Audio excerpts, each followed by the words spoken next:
Thank you, Chairwoman Mace, Ranking Member Connolly, and members of this subcommittee for the opportunity to brief today. My name is Munir Ibrahim, Executive Vice President for TruePic, a technology company that focuses on digital content, transparency, and authenticity. Prior to my time at TruePic, I was a Foreign Service Officer with the U.S. Department of State. My time as a U.S. diplomat was one of the greatest honors of my life and led me to my work today. I was posted at the U.S. Embassy in Damascus at the start of the Arab Spring. I saw protesters risk their lives being beaten and attacked in front of me as they attempted to document the violence with smartphones. It was there I saw the power of user-generated content. Later, as an advisor to two different U.S. permanent representatives to the United Nations, I saw similar images from conflict zones around the world enter into the UN Security Council, but regularly undermined by countries, critics, and bad actors that wanted to undermine reality by simply claiming those images were fake. Today, that strategy, as the Congresswoman noted, is referred to as the liar's dividend, and it is highly effective. Simply claiming user-generated content is fake. In my opinion, in addition to the horrible non-consensual pornographic threat that we have from generative AI, the liar's dividend is one of the biggest challenges we have because we've digitized our entire existence. Government, business, and people all rely on what we see and hear online to make decisions. We need transparency and authenticity in that content to make accurate decisions. There is no silver bullet to transparency or authenticity online, but there is growing consensus that adding transparency to digital content so that content consumers, the people who are seeing those images and videos, can tell what is authentic, what is edited, or what is synthetic, will help mitigate the challenges. A lot of this work is taking place by a coalition of organizations known as the Coalition for Content Provenance and Authenticity, C2PA, by which TruePic is a proud member. The C2PA developed the world's first open standard for digital content provenance, which is often referred to as content credentials. The basic concept of provenance is attaching the fact or history of that image, that video, that audio that you are interacting with online to the file itself, so the content consumer is informed of the artifact associated with that, like time, date, how it was created, how it was edited, etc. The standard is interoperable, which is critical. So digital content can flow from one platform, one device to another, so as long as they align to the same standard. TruePic supports the C2PA because we believe interoperability is critical to help mitigate the challenges that you all laid out today. Our technology and our approach boils down into two areas. We help secure what is in fact authentic and captured from a smartphone, and we help add transparency to a synthetic or generative piece that is created from a platform. From the authentic side, we created a technology called Secure Controlled Capture. It is used by hundreds of businesses every day, ranging from Equifax to Ford Motor Company, to add transparency into their operations. It's also been used in 150 countries. We've deployed this technology on the ground in Ukraine with Microsoft to help USAID partners document destruction to cultural heritage and national infrastructure. On the generative AI side, the C2PA standard has been recognized by the Partnership for AI as one of the lead disclosure mechanisms for generative AI. We are also a proud supporter of the Partnership for AI, and we strive to work towards this goal. In April, we worked with Nina Schick, an author, and Revel AI to launch the world's first transparent deepfake. So when you actually see the video, you see the content credentials and know it is in fact generated by AI. This past month, we launched two other partnerships with Hugging Face to democratize these tools to add content credentials so anyone can use them on their open source models, and with Qualcomm, the chipset manufacturer. We think that is a watershed innovation because generative AI is going to move to your smartphone, and this chipset has this transparency technology added to it. It's worth noting that it's not only TruePic working on this. Microsoft, Adobe, Stability AI have all either launched products or made commitments to add the same transparency. This is a growing ecosystem. In closing, if possible, I'd like to offer some thoughts on how government might help mitigate these AI challenges with transparency and authenticity in mind. First, government has a unique platform, and I applaud you for having this hearing Events like this will raise awareness and help educate the public and give an opportunity to ask the right questions. Second, legislation can be powerful. We've seen in the National Defense Authorization Act, the Bipartisan Deepfake Task Force Act, in the recent executive order, Section 4.5, all of which point to transparency and authenticity in digital content. We've also seen it abroad in the UK and the EU. Finally, government should consider how it can use content credentials to authenticate its own communications and prevent constituents from being deceived, and also reap the same benefits that the private sector does in cost reductions, risk reductions, and fraud reductions. Thank you for your time, and I welcome any questions. Thank you. I now recognize Mr. Dorman to please begin his opening statement. Chairwoman Mace, Ranking Member Connolly, and honorable mention members of Congress. I appreciate the opportunity to testify before you today on the pressing issue of deepfake technology, creating and distributing computer-generated image and voice cloning. In 2014, only a decade ago, when DARPA began the Media Forensics Program, commonly known as Metaphor, the primary goal was to detect and characterize image manipulation at scale. This was consistent with DARPA's mission of preventing strategic surprise. Although we imagined a world where our adversaries would become better at manipulating images, few imagined the pace at which automated manipulation would develop and the impact that technology would have on our society as a whole.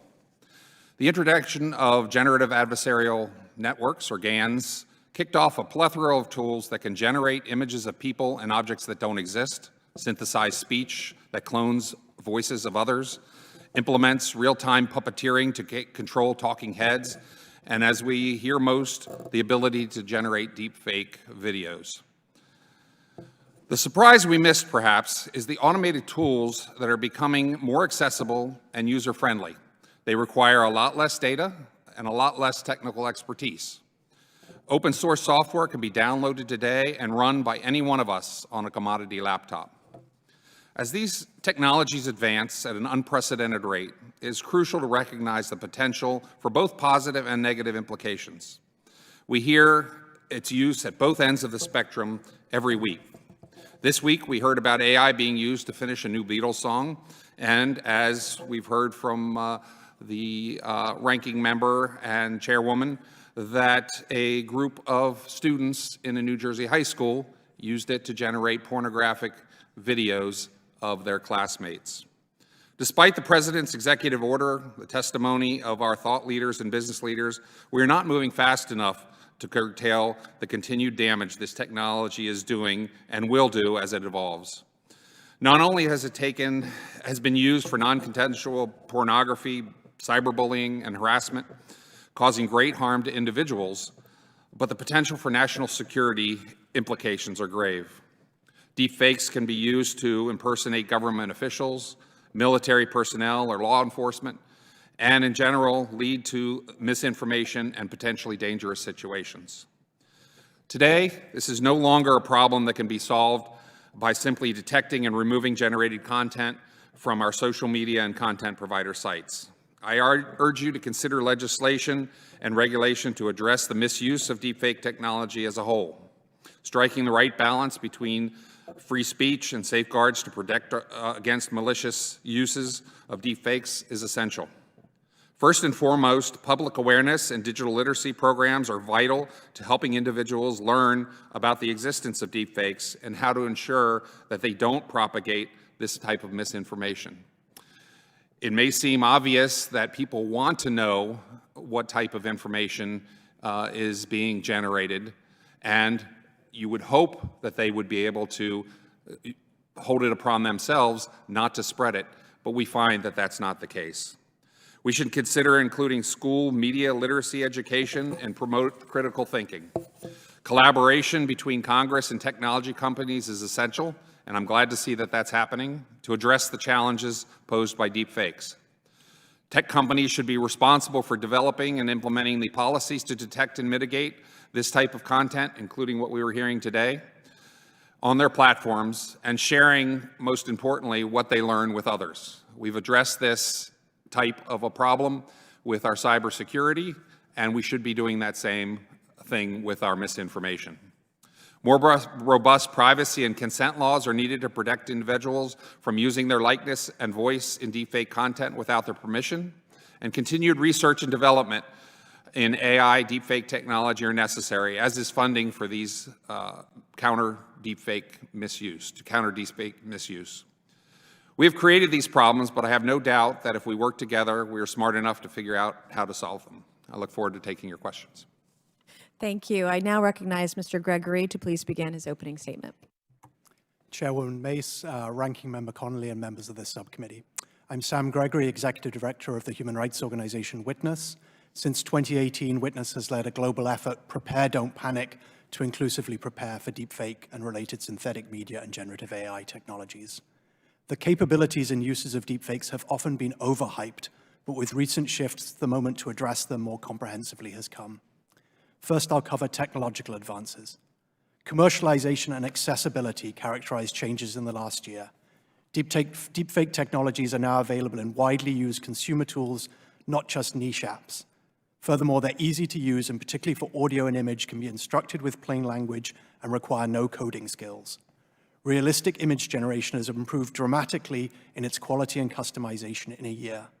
With widely available audio cloning tools, 1 minute of audio is enough to fake a voice.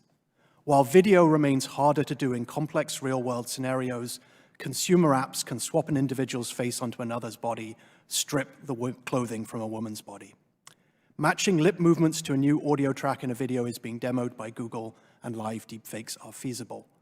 As a result, we're seeing an increased volume and ease in creating variations of realistic synthetic photos, audio, and eventually video of specific real individuals and contexts. I would like to flag 4 future trends. These are increasing ease in instructing these tools in plain language, 2, more ability to tailor outputs, 3, more realistic outputs, and 4, eventually similar advances in video to what we now see in audio and images. Moving on to the risks and harms, deepfakes are causing harms in the US and globally, with disproportionate impacts on groups already at risk of discrimination or vulnerable to offline harms. Women and girls are widely targeted with non-consensual sexual images, and this problem is escalating. AI-generated child sexual abuse material, CSAM, is increasing. Simulated audio scams are proliferating, as are misuses of AI audio in political contexts. My organization frequently sees claims of AI generation used to muddy the waters and dismiss critical real content, while actors and others have their likenesses stolen to use in non-satirical commercial contexts. Political processes are likely to be impacted by deepfakes, and recent polls find the American public is fearful of their impact. However, it is unreasonable to expect individuals to spot deceptive yet realistic deepfake imagery and voices. Guidance to look for the 6-fingered hand or inspect visual errors in a Pope in a puffer jacket does not help in the long run.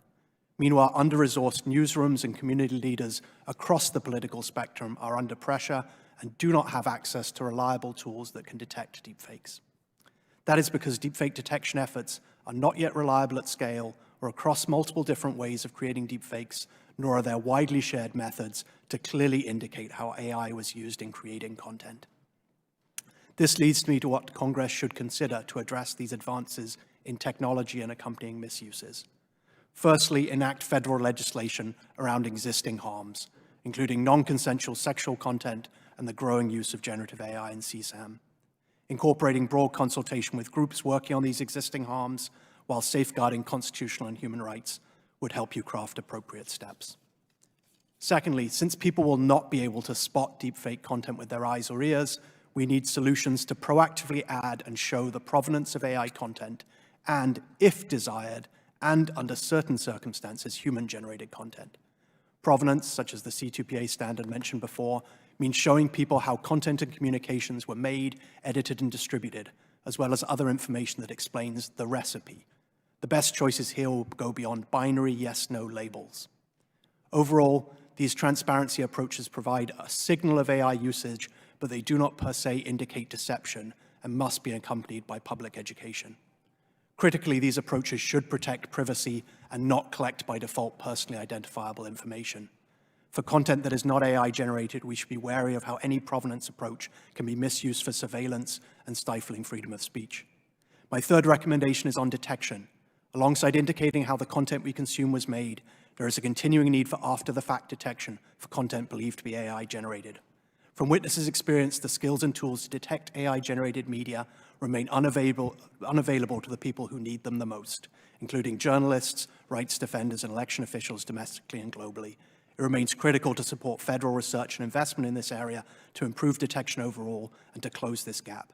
It should be noted that both provenance and detection are not as relevant to non-consensual sexual deepfakes, where real versus face is often beside the point, since the harm is caused in other ways. We need other responses to that.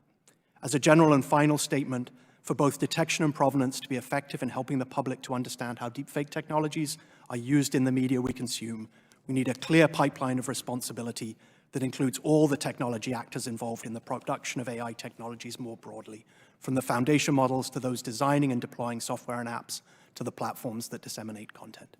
Thank you for the opportunity to testify. Thank you. I will now recognize Mr. Overton to begin your opening statement. Chairwoman Mace, Ranking Member Connolly, subcommittee members, thanks for inviting me to testify. My name is Spencer Overton. I'm a professor at GW Law School and GW's Equity Institute. My research focuses on civil rights, law, democracy, and disinformation. Now, while deepfake technologies offer many benefits, they also threaten democratic values, and they produce harms disproportionately borne by women and communities of color. Nina Jankowicz, for example, she's a 34-year-old researcher. She specializes in state-sponsored disinformation and gendered online abuse. Earlier this year, she found out she was featured in at least 3 synthetic videos that appear to show her engaging in sex acts. Now, she wrote about these videos. She wrote, quote, and I'll just use her words, quote, "Although they may provide cheap thrills for the viewer, their deeper purpose is to humiliate, shame, and objectify women, especially women who have the temerity to speak out. Users can also easily find deepfake porn videos of the singer Taylor Swift, the actress Emma Watson, and the former Fox News host Megyn Kelly.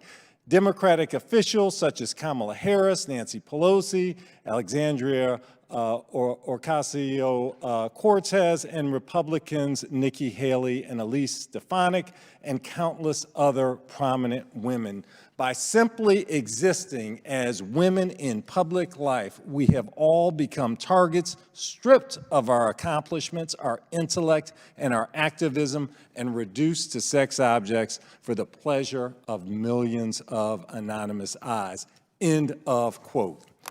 Deepfake pornography accounts for, as you all said, over 90% of all deepfake videos online. Women are featured as the primary subjects of 99% of deepfake pornography, while men are the primary subjects in only 1%.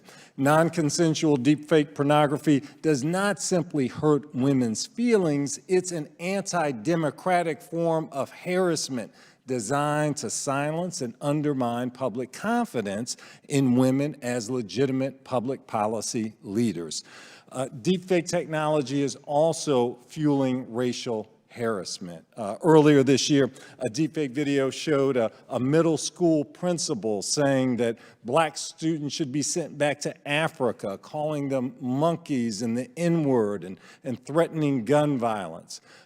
User-friendly and affordable deepfake technology could allow bad actors to be even more effective in dividing Americans and undermining democracy. So we think back to 2016, the Russians we know set up social media accounts pretending to be Black Americans. They posted calls for racial justice, developed a following, and then just before Election Day, they targeted ads at Black users, encouraging them to boycott the election and not vote. Now today, in this world, the Russians or domestic bad actors could spark social upheaval by creating deepfake videos of a white police officer shooting an unarmed black person. Indeed, earlier this year, just before Chicago's mayoral election, a deepfake video went viral of a candidate casually suggesting that regular police killings of civilians was normal, and that candidate lost. Now, the private sector is definitely important, but the market alone won't solve all of these problems. Initial studies, for example, show that deepfake detection systems have higher error rates for videos showing people of color. In conclusion, as deepfake technology becomes more common, women and communities of color bear increasing burdens. Members of Congress should come together, understand these emerging challenges, and really take action to protect all Americans and our democracy from the harms. Thank you. Thank you. I would now like to recognize myself for 5 minutes for questioning. And my first question is for every member of the panel, so let's not do 5 minutes each because we only have 5 minutes today. So if you could just keep it brief. I'm very concerned about deepfake technology being weaponized against women and children. Mr. Overton, as you made your point, the overwhelming majority of deepfakes circulating are pornographic. Most of these involve images of women. Some are images of children. As a woman in a public position and the mother of a teenage daughter, it's alarming to me how easy it's become to create and distribute realistic pornographic images of actual women and girls. These images can cause lifelong and lasting humiliation and harm to that woman or girl. So what can we do to protect women and children from being abused in this manner? Mr. Ibrahim, and we'll just go across the panel. Thank you, Congresswoman. Indeed, this is, as everyone noted, the main issue right now with generative AI, and there are no immediate silver bullets. So several colleagues have noted media literacy and education and awareness. Also, a lot of these non-consensual pornographic images are made from open source models. There are ways in which open source models can potentially leverage things like provenance and watermarking so that the outputs of those models will have those marks, and law enforcement can better detect, better trace down, and take down such images. Those are just some thoughts to be. Thank you. Mr. Dorman? One of the challenges that we have is that we don't have a culture that a lot of these things are unacceptable. In the case of New Jersey, I understand that there were parents even that said boys will be boys. These are not the kinds of things that we have today that should allow these types of things to progress from a technology point of view. We do have the ability to do partial image search, as another panelist here said. We have the original source material, and we could check that something has been manipulated in that way. It just requires that we do it at scale. It's not an easy solution, but those are the types of things that we have to think outside the box. Mr. Gregory?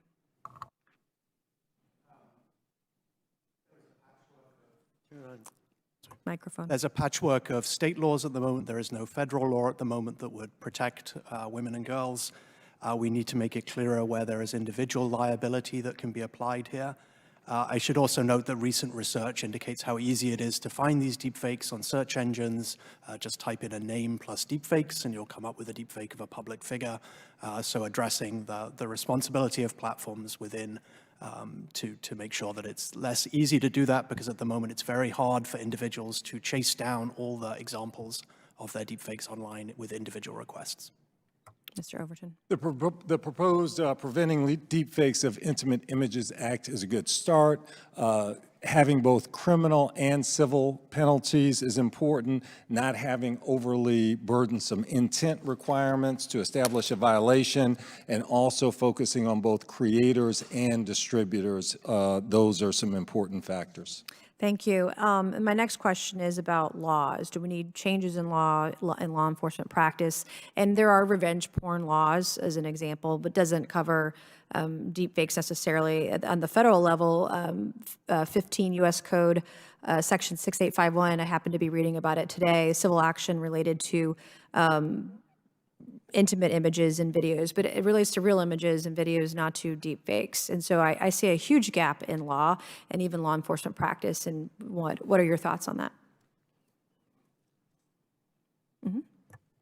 We have a minute, so everybody gets like 20 seconds. I would encourage examination at laws and what generative AI platforms and models can do to pre-mark their content outputs so that we can better effectively take things down and track them. I think I'm not a legal scholar, but it's my understanding that the same way as our first generative algorithms targeted very high-level individuals. It might not be just pornographic. It might be just showing somebody in another type of compromising situation. We need comprehensive laws to address these things. Mr. Gregory. Extending federal law to cover synthetic content that fulfills the same purpose as revenge porn, and making sure it's accessible globally. We encounter cases of this all over the world. Thank you, Mr. Overton. Yes, I concur with Mr. Gregory. That was easy. All right, thank you, and I'll yield for 5 minutes to my colleague, Mr. Connolly. Thank you, Madam Chairwoman. It seems to me that this is not as simple as it seems. Let's take AI for pornography. So if somebody is a caricaturist and uses AI, and they want to make fun of a political figure, and they make him to be the emperor with no clothes, crown on the head, and he's walking around with no clothes, to make the point that he's empty, he's without merit, or he politically lost. Now, that's not pornography. It is AI generative technology. It is not the real thing. But within the parameters of the law, being a public official, you've got to put up with a fair amount. On the other hand, if somebody took that same individual and used it clearly as not a caricature, not fun, but in a pornographic AI generative technology, has he crossed a line in terms of the law, Professor Overton? So I think the answer is yes. Obviously, we've got to be very sensitive in terms of these First Amendment issues, including satire and parody, that type of thing. I would say, though, that even if we have disclosure in terms of deepfakes, this targeting of women who are political figures, even if it's satire, I think that it is a problem and something that we really need to hone in on. I agree with you, but you're the professor of law, not me. Surely you appreciate the delicacy of that, however, under our constitutional system. Correct. We have limits for public officials to be able to seek redress in terms of libel. That's right. You can New York defame Times us. versus Sullivan. Yes, you can defame us in a way you cannot defame some other citizen. New York Times v. Sullivan. So we have high standards for public officials. Yeah. So I put that as a category of complexity, Right. not so simple in terms of regulating. It's something we've got to grapple with. I really refer you to Mary Ann Franks, my colleague at GW, did a great law review article in 2019 where she really chronicled these harms as not really contributing to free speech and the marketplace of ideas and truth. And so there's something else that's here, and it's we've got to really grapple with. Right. I agree with you. I don't think it's as simple as we would all like. Yep. Now, that's public officials. Private individuals, such as the girls we talked about in New Jersey, are pure victims of somebody else's perverse sense of fun or pleasure, and they suffer real harm. Legally, what's their protection? What's their redress right now? Yeah, right now, the problem is a lot of law does not cover this. And some states have laws with regard to deepfakes, but many states do not. And even though almost all states have revenge porn laws, this activity does not clearly fall under that. So often there is no recourse. So we could maybe use the sort of underage piece of law to get at this if these victims are under a certain age. I think that that's correct, but even the CSAM issue that we talked about before isn't always clearly covered here in terms of existing laws with regard to child pornography. So, we've got some real holes in the law. Yep. Okay, well, I think that's really worthy of an explanation, not only by us up here, but by your profession and by the academic community. Dr. Dorman, let's send you back in time. You're back at DARPA, and you're in charge of all AI research and projects. What are we not doing that you want to see funded? You know, pick 2 or 3 that we really ought to be doing right now, because it could have a beneficial effect if we plow this ground in terms of its promise in protecting ourselves from deepfakes. Absolutely. It's not just deep fakes. You're right. It's AI in general. We have gotten to the point where these large language models, where these models that we have are completely unexplainable. People believe that AI is somehow an answer, and everything is always right that comes out of these systems.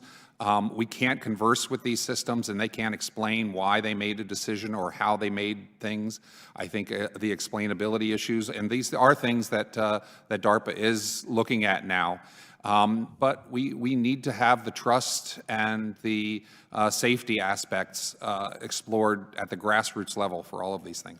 I just say, Madam Chair, my time is up, but I think there's a huge difference between the Pope in a puffery jacket, which doesn't do much harm, and the example of Ukraine, where deepfakes has him saying, we're putting down our arms and surrendering. You know, that can cause or end a conflict in an undesirable way. And so clearly protecting ourselves and being able to counter that disinformation in a very expeditious way, if not preventing it to begin with, I think is kind of the goal. I thank you. Thank you, Mr. Connolly. I now recognize Mr. Timmons for 5 minutes. Thank you, Madam Chair. It seems we have 2 main issues here. One is attribution. A lot of people would see a deepfake video and not know whether it was fake or real. And the next issue is updating our legal structures to address the core purpose of them. We have revenge porn laws in many states. The update to the Violence Against Women Act that Chairwoman Mace just mentioned gives a civil cause of action for $150,000. The purpose of that was to address this issue, and the legislative intent did not really keep in mind the possibility of a deep fake. If you can't distinguish it, there's no difference. So I guess my first question, maybe Dr. Dorman, is there any way that we can, one, mandate identification to show that it is an altered image or a fake image, and then 2, is there a way to mandate that in the code, just like a photo on my iPhone says where it is and the GPS location that was taken, could you do the same thing with an IP address and a location and a time and a date stamp on the video and mandate that and make it illegal to create images that using this technology without the attribution component? Does my question make sense? Yeah, I think you actually have 2 parts there. Well, first of all, you know, if you mandate creating content or creating things that require you to disclose, for example, that it's a deep fake, the adversaries and the people that are doing these bad things in the first place, they're not going to follow those rules anyway. I mean, that's a much lower bar than actually creating pornographic Well, we images. gotta take the first step of U.S. citizens within our jurisdiction. We So, can, yes. I mean, So we could easily say if you create this, there's a civil penalty that's available, and then if you do this, there's a criminal penalty, just like states have done with Again, revenge porn. there's also a continuum between the things that it's used for good and the things that it's used for bad. So just saying that you're going to, you know, Okay, deepfake identify porn. it. We could literally use AI to say whether something is considered porn or not, and then whether I'm not sure about that. I think we have a Well, continuum. You're going to of have to these. take a photo of somebody initially of their face or of their likeness to then give the AI the ability to create something that is resembling the original human. And you Well, could then the face create, is, but the original content can come from a legal pornographic film, for example, and that's what's happening.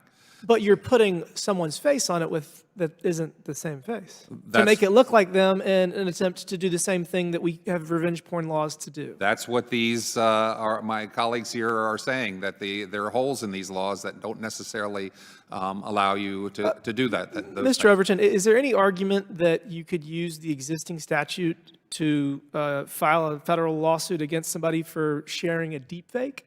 There is an argument. I think the question is, does it hold water? We got some judges in this country that'll do just about anything. Right, but all right. we want certainly some consistency in enforcement of law. Sure, we could also maybe expand the code section to, but I mean, I guess then it becomes, the whole purpose of revenge porn laws is theoretically you were complicit in the initial video, but not complicit in the sharing, and it is to be done for retribution of some kind. So I guess it becomes a lot more complicated when you're talking about celebrities and whatnot. But they also deserve the same degree of privacy and respect that we're seeking for everyone else. So I guess, okay, let's go back. Well, let me just follow up here. Disclosure under the court is much more acceptable than complete restrictions here. So let me just put that on, in terms of the First Amendment. Okay. And I guess, Dr. Dorman, back to the attribution issue. I mean, it's not unreasonable to try to create a legal framework through which a photo that is taken on my iPhone has all of this metadata. I mean, theoretically, if that metadata is not present in a video, then we would know that it is a malicious and is that? Yeah, yes. In theory, yes. The problem comes again with enforcing this, because you now have forcing individuals to mark their content. It is a. Could we use AI to seek out and automatically delete information, videos that don't have the? Absolutely, and you could forge this type of stuff as well. Even camera fingerprints, these things can be forged. So we just have to be careful about what we rely on, and we make sure that everybody is playing by the same rules and being able to enforce those types of things. Theoretically, we could mandate certain websites to use AI to identify deepfakes and automatically delete them if they are deemed pornographic, theoretically. Theoretically. Okay. All right. Sorry, Madam Chair. Thank you. I yield back. Nope, thank you. I will now recognize Mr. Burchett for 5 minutes. Thank you, Chair Lady. Several questions. I'm just going to ramble, if it's all right with y'all. This is a question to all of y'all. And I'd like to discuss how criminals are using this deepfake technology to produce child sex abuse material, just child porn. And when these criminals use this deepfake technology to make this material of children, rather than alter the images that already exist, how can law enforcement agencies determine the age of the subject in the material? Yes, sir. We have seen a rising amount of cases. The New Jersey one was noted. There was also a recent case in Spain in which these models were used for underage young girls. In terms of how can law enforcement potentially use that information and detect, there is some growing thinking that if the models themselves add some watermark or provenance to everything. Now explain to me what the watermark, what is that? So I know what it means in something, but it would be an invisible algorithm that is attached to every image that is spit out of the generator. Whether it is a benign or malicious image in which could be decoded by a law enforcement agency or has some sort of chain of custody, that could potentially be useful. That is something that a variety of organizations are looking at. Over. We also have to educate our legal system on how to use these things. I was on a panel at AAAS about a month ago, and very, very simple things such as the use of face recognition as an AI tool, which we know has been controversial, to say the least. So we just have to make sure that our content providers or service providers are on board and that they're sharing this type of information with each other. And that's definitely something that's doable. The problem this is creating in CSAM has similarities to other problems. It's a volume problem where you then have a triage problem for the people who have to do the investigation because of creating synthesized images and adapting existing images. So investing in tools that are available to law enforcement as well as others who have to do that triage work would be a critical next step. I just would note these evidentiary issues are very challenging for law enforcement. yeah, I think the court cases are that if they just generate like a fake face, that they can't be held for child porn. Is that correct? My understanding that those laws are changing, but the previous laws, again, I'm not a legal scholar, required a victim, and that was really the loophole there. But they are closing those. Okay. Well, how can we prevent this technology from being used to create child sex abuse material? Mr. Overton, we'll start with you first, brother. Yeah, I think that legislation is very important in terms of that directly deals with the CSAM issue. I'll agree with Mr. Overton. It's legislation around CSAM. There's clear reasons to legislate and include this alongside non-synthetic images. And I'll just emphasize from the technology point of view, this is a genie that's out of the bottle. We're not going to put it back in. These types of technologies are out there. They could use it on adults, consenting adults, the same way, and it's going to be difficult to legislate those. But the technology is there. It's on the laptops of anyone that wants to download it from the internet. And so the legislation part is the best approach. I echo my colleagues, and I would just note the majority of these materials are often done through open source models. So the more models you can get to sign up to frameworks and guardrails, pushing bad actors into other models that are harder to use would be beneficial. Do y'all agree that these AI-generated images of children, real or not, should be illegal? I do. Absolutely.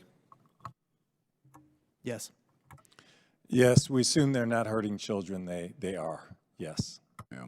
I'm always amazed when people say, you know, I've sponsored some legislation in Tennessee where actually people that abuse children were given the death penalty, and I was, and my statement was that they'd given these kids a lifetime sentence, and there's no coming back from that. It's a lifetime of guilt, and you see a lot of the kids self-inflict wounds and take their own lives, and it's just brutal. So anyway, thank y'all. Chair Lady. Yes. Thank you. I will now recognize Mr. Burleson for 5 minutes. Thank you. I'll begin with Mr. Durman. Can we talk about the technology that is possibly available to recognize or identify AI and how that might be applied in a commercial setting? Well, the biggest challenge of any of these technologies is the scale. Even if you have an algorithm that works at 99.9%, the amount of data that we have at scale that run through our major service providers makes the false alarm rates almost prohibitive. We need to have a business model that our service providers, our content providers have that makes them want to take these things down.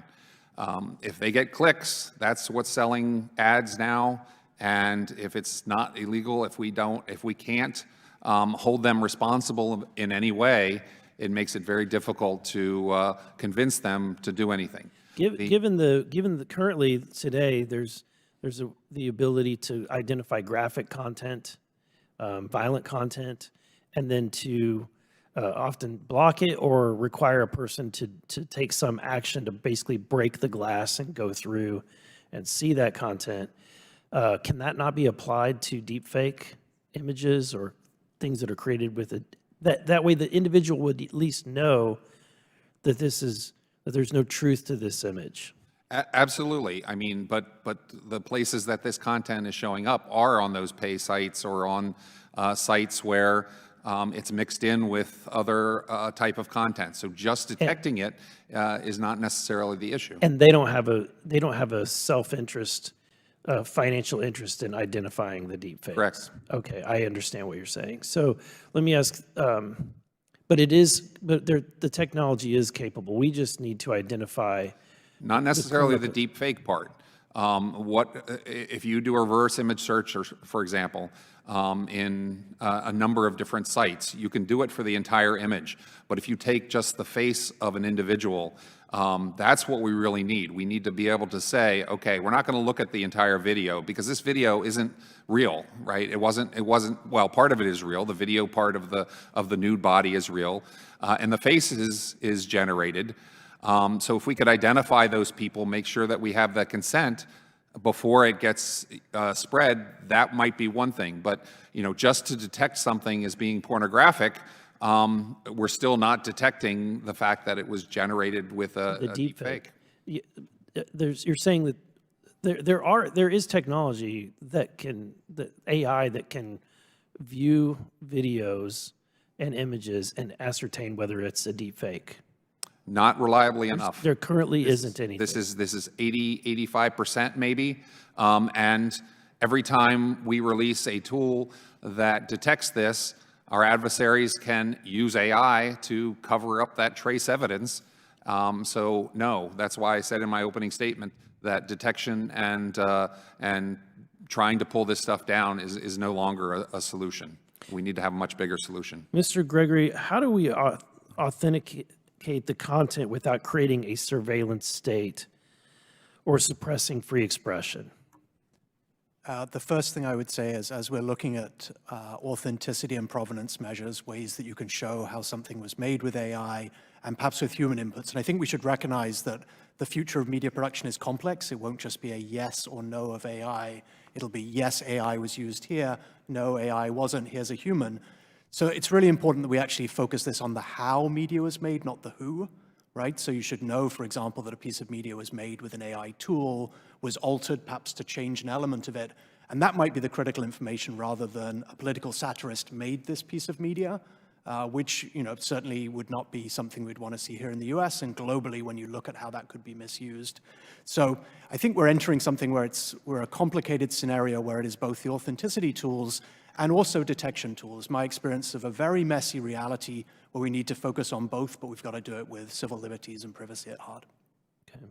As I understand it, there's, and this is a question for Mr. Ibrahim, what is the difference between detecting deep fakes and content authentication?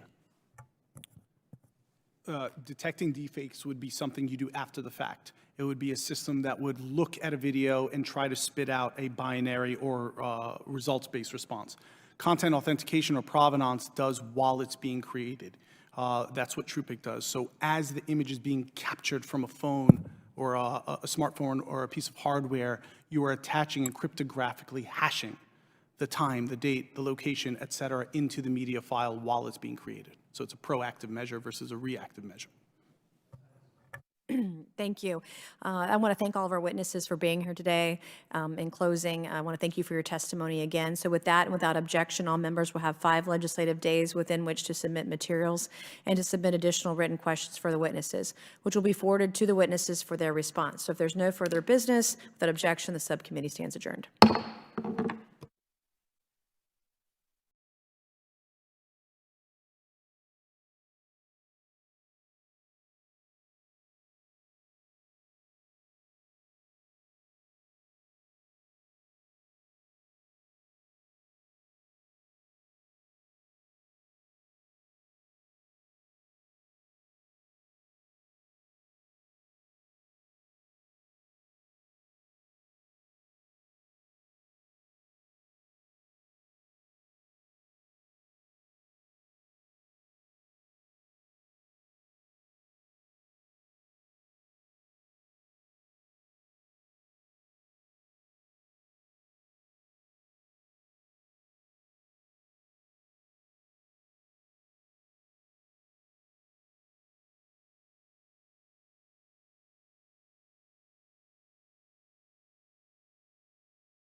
It's Aspen Dental's anniversary savings event with 20% off custom dentures. Book today.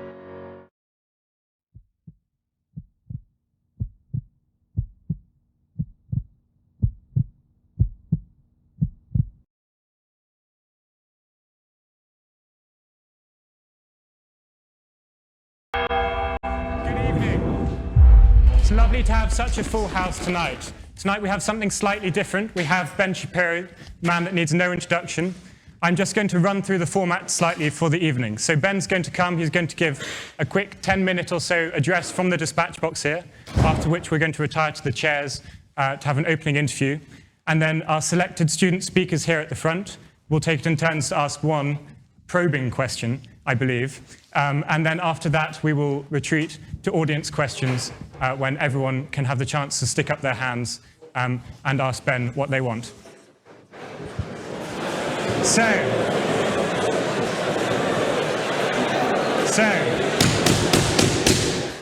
without further ado, can I announce Mr. Ben Shapiro?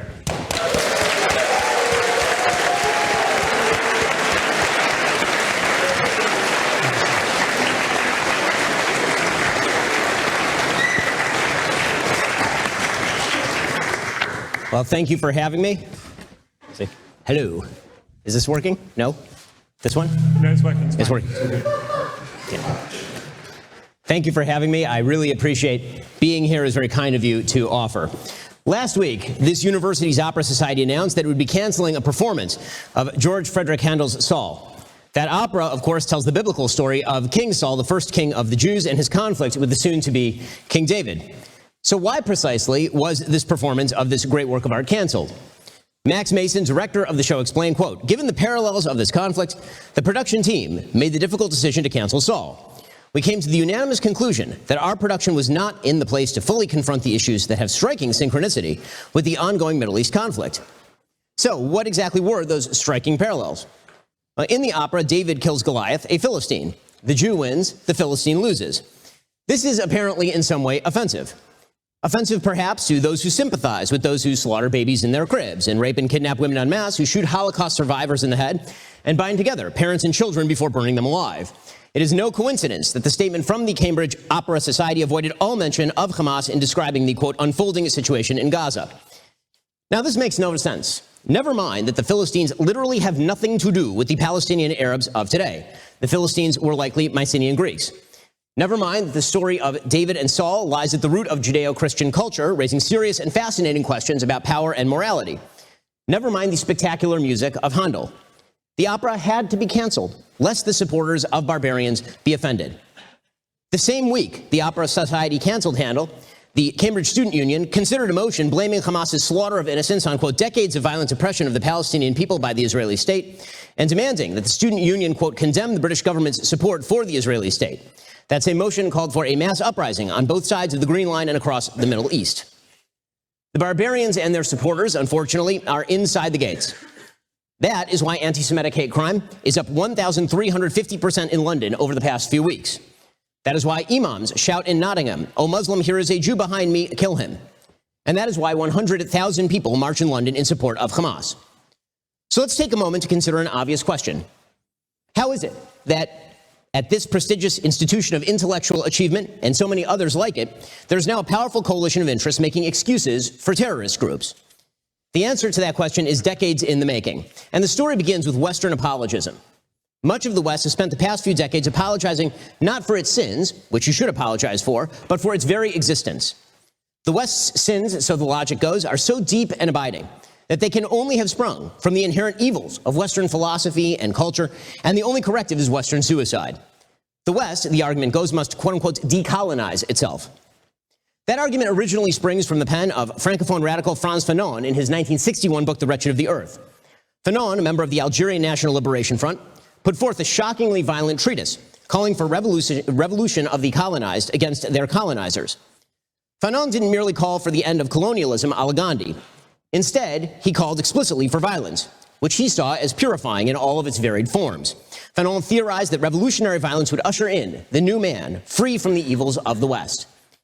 Decolonization, he wrote, is always a violent event. Decolonization, he wrote, which sets out to change the order of the world, is clearly an agenda for total disorder.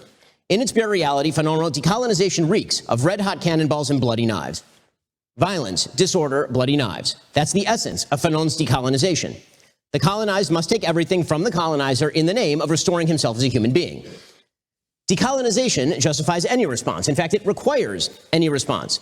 The West must be destroyed, for the West is colonized. Quote, when the colonized hear a speech on Western culture, they draw their machetes, or at least check to see they are close at hand, says Fanon. When the colonized hear handle Saul, they pick up a machete. Such hatred of colonial power was at least somewhat understandable in Algeria. But Fanon wasn't merely making the case for revolutionary violence in Algeria. He was making the case for revolutionary violence pretty much everywhere. The man who made that clear was existentialist and Marxist Jean-Paul Sartre. Sartre's introduction to Fanon's Wretched of the Earth makes the case not only that the colonized have an ultimate right to violence, but that the entire West must be collapsed from within. Violence, says Sartre, is man reconstructing himself. Killing a European is killing two birds with one stone, eliminating in one go oppressor and oppressed, leaving one man dead and the other man free. The only honorable thing for the West to do is join in on its cultural suicide. Quote, you who are so liberal, so humane, who take the love of culture to the point of affectation, you pretend to forget that you have colonies where massacres are committed in your name, writes Sartre. We must recognize, he explains, that we are all complicit in, quote, a 1,000-year oppression. Our beloved values are losing their features. If you take a closer look, there is not one that isn't tainted with blood. So how exactly does the West recover from its guilt? By joining in on the violence against our own civilization. And how can we tell the enemy? Well, you attack the powerful. The colonizers are the powerful, the colonized are the powerless. Therefore, the powerful everywhere must be the colonizers and the powerless their victims. This is how, for example, Israel, the ultimate case of decolonization in human history, after return of a native population to its homeland and its battle to throw off the shackles of the British Empire, became today's hottest decolonization cause. Sartre's radical call has been taken up sporadically both at home and abroad. As critical theorist Homi Bhabha points out in his foreword to Fanon's book, the Black Panthers found inspiration in Fanon, so did the Iranian revolutionaries. The false binary, oppressor versus oppressed, can be transmuted into literally any form and used by any evil cause. And it is. Now, the coalition of Fanon's Wretched of the Earth, that's his phrase, of course, could not materialize immediately. Despite the emptying of churches and the deconstruction of Western curricula, so long as the Soviet Union loomed as a counterexample to the evils of the West could still stand up for itself in contradistinction to the vicious predations of the Soviets. But after the fall of the Soviet Union, the West lost its way. The West, now completely dominant, hegemonic, believed it had reached Francis Fukuyama's end of history, that Western liberalism would now inherently dominate the globe. But the West was unprepared to defend its own principles on their own merits. The West, by actually achieving hegemony, opened itself wide to the charge that it was now the great oppressor. In the words of deconstructionist Jacques Derrida, writing in critique of Fukuyama, quote, it must be cried out at a time when some have the audacity to neo-evangelize in the name of the ideal of a liberal democracy that has finally realized itself as the ideal of human history. Never have violence, inequality, exclusion, famine, and thus economic oppression affected as many human beings in the history of the earth and of humanity. That, of course, was a radical lie. Suggesting that 1991 was the apex of human suffering is simply ridiculous. But the West was unprepared to defend against the lie, having emptied itself of the central pillars of its own culture decades before, having handed over its major educational institutions to members of the anti-Western coalition in the name of tolerance and diversity. No wonder Sartre's radicalism has now become a mass movement starting on campus but not ending there. Cornel West, a black Marxist radical who's now running for president in the United States, says that colonialism isn't a, quote, far-from-home problem. The West must be demolished. For Fanon, West says, revolutionary internationalism, anti-imperialist, anti-capitalist, anti-colonialist, anti-patriarchal, anti-white supremacist, yields a new humanism that puts a premium on the psychic, social, and political needs of poor and working peoples, a solidarity and universality from below. This is how the coalition is built. And the coalition is now active. The alliance of the supposedly marginalized march together, arm in arm, toward the destruction of the West. Nothing need bind them but hatred for the West's institutions and values. And that is why Handel will not be played in deference to fans of Hamas at one of the great institutions in Western history. But Handel should be played. He must be played because the West values are better than the values of Hamas. Because powerlessness alone does not confer moral decency. Because no one should actually be ashamed or upset that David killed Goliath. The capital P Philistines of yesterday have become the Philistines, small p, of today. And those Philistines do indeed march alongside Hamas and its allies, seeking the destruction of the West and its culture. They must be stopped. And they can only be stopped if the West stops being ashamed of itself and begins to defend its own values. Thank you. Money makes the world go round. Crypto makes the world go forward.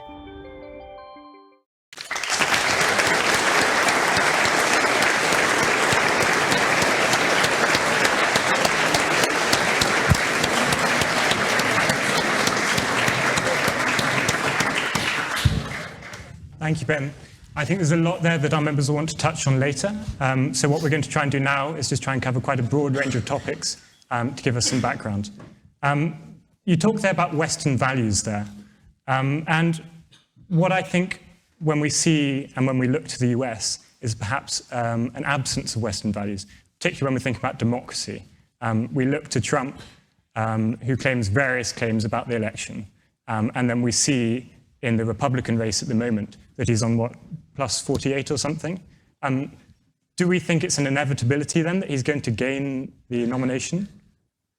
I would say inevitability is a bit strong, but certainly he has the upper hand in the nomination process. It'd be very surprising if he didn't win the nomination given his polling lead at this point. Mm-hmm. And you're a known critic of him, obviously. But given the lawsuits, the January the 6th riots and all that, do you think there's nothing that he could do whereby he wouldn't maintain his appeal in the light of his followers?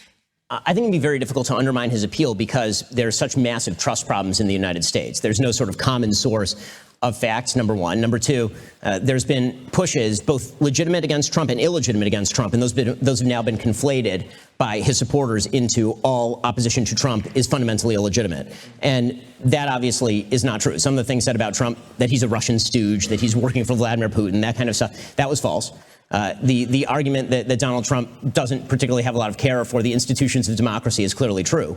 But supporters, because of the binary nature of American politics and because everything is so polarized right now, tend to resonate to every critique of Trump as though it is equally false to the Russia stuff that Trump is constantly talking about. And so it's very difficult to sort of break that stranglehold. And I mean, let's be real about what Trump is. Trump is not a policy solution to a policy problem. What Trump is a giant orange pulsating middle finger to a lot of the so-called elites in America, people who believe that they have, quote unquote, better values and who live on the coast. Well, what you're watching in America play out, and Trump is just the avatar of this, is a breaking culture. And you're seeing that in broader scale via the sorting of population that's happening, where people who are more conservative, like my family, we lived in California, which is a blue state. We moved from California to Florida, which is a red state. And you're seeing a lot of that happen both ways, although the net migration right now is very heavily toward the red states. Mm-hmm. And then, I mean, the other topic of conversation in the US at the moment is obviously the Speaker of the US House. Would you say when Kevin McCarthy was quite unceremoniously kicked out, do you think he deserved it? No, I think that was ridiculous and stupid. And served virtually no purpose. Matt Gaetz, this is again another incentive problem in American politics right now. Yuval Levin has pointed out, he's a philosopher in the United States, and he's pointed out that it used to be that people entered institutions in order to be shaped by those institutions. You went to Cambridge to be shaped by Cambridge. You entered Congress in order to be shaped by Congress and become a congressperson. And now people use institutions as platforms. And so what you see more and more often in Congress, and this is a bipartisan problem, is Congress people who are getting elected not to do the work of being in Congress, but instead to get on TV, to have a podcast. They want to do what I do for a living, right? And so what they've decided to do is use electoral office as a platform to do what I do for a living. And what that ends up with very often is complete political inability and a lot of grandstanding, So Matt Gaetz, who's the one who overthrew McCarthy, right? 8 Republicans voted along with every Democrat to get rid of McCarthy. Matt Gaetz had no plan. I mean, his entire plan was just to make a big fuss and then to essentially lie, I think, to the American people by saying that something better would certainly come along when the incentives are not aligned that way. First of all, I think that the greatest lie in politics is that it's really just a matter of kicking the bums out and getting new bums. I don't think that's the way that politics works. As Thomas Sowell has suggested, if you really want to make a change in politics, you have to change the incentive structures, not just change the people. You can change the people, but that's not changing the underlying incentive structure, so the decision-making process stays very similar. But so we do have a change of personnel. We have Mike Johnson, who's very much an unknown in the UK, certainly. In the US, too. Nobody's heard of him until 5 minutes ago, yeah. So what do you think we can expect from Congress under his leadership? I think very much the same sort of thing. I think that you will see him get more leeway from Matt Gaetz because it's Matt Gaetz' fault that he's there. So I think that what you'll see is that the Republicans are going to solidify more around Johnson than they were around McCarthy, which means he'll actually, ironically, have more leeway to cut deals over budgets and things with Democrats. Right? McCarthy had very little leeway because he was afraid he was going to get kicked out. Well, now Gaetz can't pull the same trick twice. And so the question is, who kicks him out if he signs a contouring resolution or something? He'll have a little bit more leeway to work. Okay. And then, as I said, we're going to try and cover quite a wide range. So looking back over here to the UK, it being where we are, I want to touch briefly on populism. So post-Brexit, post-Boris, post-Corbyn, we now have something some have referred to as a bit of the battle of the boards. Sunak, Starmer. So do you think that the much sort of vaunted rise of populism in the UK, in the US, do you think that's sort of diminished now? Are we entering more of a serious period? I wish we were entering more of a serious period. I'm not a huge fan of populism. I don't actually think that populism is a philosophy. I think it's an appeal.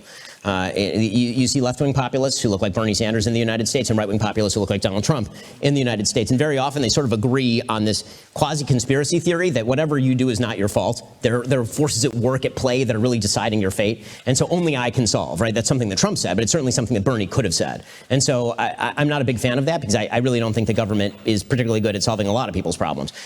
When it comes to more boring politics, I certainly think that there is going to be a revolt of the middle in a lot of these countries where people say, I'm tired of the spectacular. All I want is just somebody who's going to sit in the chair and do the basic job and leave me alone. And as I've said in the United States, I think that first party to sanity wins. And obviously everyone in the room literally will know British politics better than I do. I would assume that maybe some of the same forces are at work. Talking of sanity then, the NHS. So you've said many times that you believe that healthcare is not a right. That's obviously very different to what the vast majority of the UK believes. But do you believe there's any sort of benefit to the structure of our healthcare system in the UK, to the sort of nationalised social system? Is there anything there that you could see that might improve the system in the US? I mean, there's certainly many things that could improve the system in the US. Whether the NHS is the solution to that problem, I have serious doubts about. The NHS has serious structural problems in terms of its spending, in terms of its costs, in terms of its debts, in terms of the future growth of the NHS. And all of those are things that politicians are going to kick down the can until disaster arrives, which is usually the story with literally every social system. In the United States, that would be Medicare, Medicaid, and Social Security. But as far as could the United States system be improved? Sure. I mean, there are plenty of different models that I think work better than the United States system, ranging from Singapore to Switzerland. And they have various different wrinkles to them, ranging from privately sold healthcare that's mandated to cooperative healthcare in certain areas. There are a lot of different models for it. My generalized objection to nationalized healthcare is that inevitably you'll end up with somebody who is not you making a decision about your healthcare.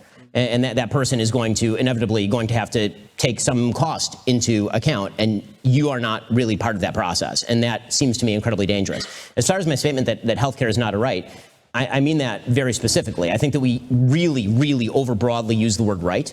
Like all the time we use it, and we use it's a semantically overloaded term. So a right can simultaneously mean a thing that's good for you to have, which is not a right. That's a thing that's good for you to have. That's not the same thing, right? I love having pizza. That doesn't mean that I have a right to pizza. It does mean, however, that the government does not have the ability to stop me from having pizza, or should not have that ability. So in that sense, I do have a right to have pizza.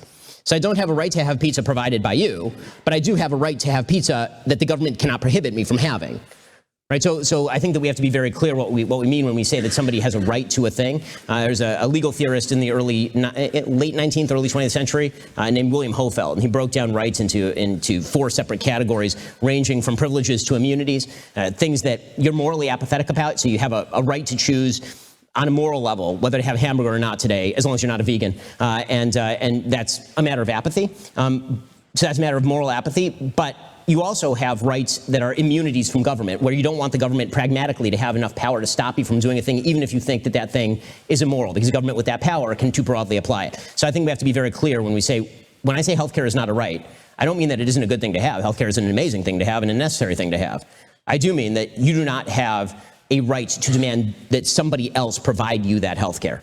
That right does not exist. And then one final question before we get some saucy ones from the floor. When we invited you here today, when we announced that you were coming, there was a lot of criticism, a lot of controversy. We're obviously a free speech society, but what do you think that says about free speech? I mean, there was a lot of different words used, but it was slightly unpleasant, to some might say. Well, what do you think that says about free speech? Yeah. What does that say about free speech? Yeah. It says that free speech is thriving. I've never objected to people who protest or ask difficult questions of me. I mean, that's legitimately the process. And so whenever there are people who are upset that I'm coming, as long as I'm still able to come, that's their prerogative, and they're perfectly, I have no problem with that whatsoever. Super. Okay. Let's get on to the questions from the floor then. So if you want to take your place at the dispatch box, we're going to move to our first question. So please.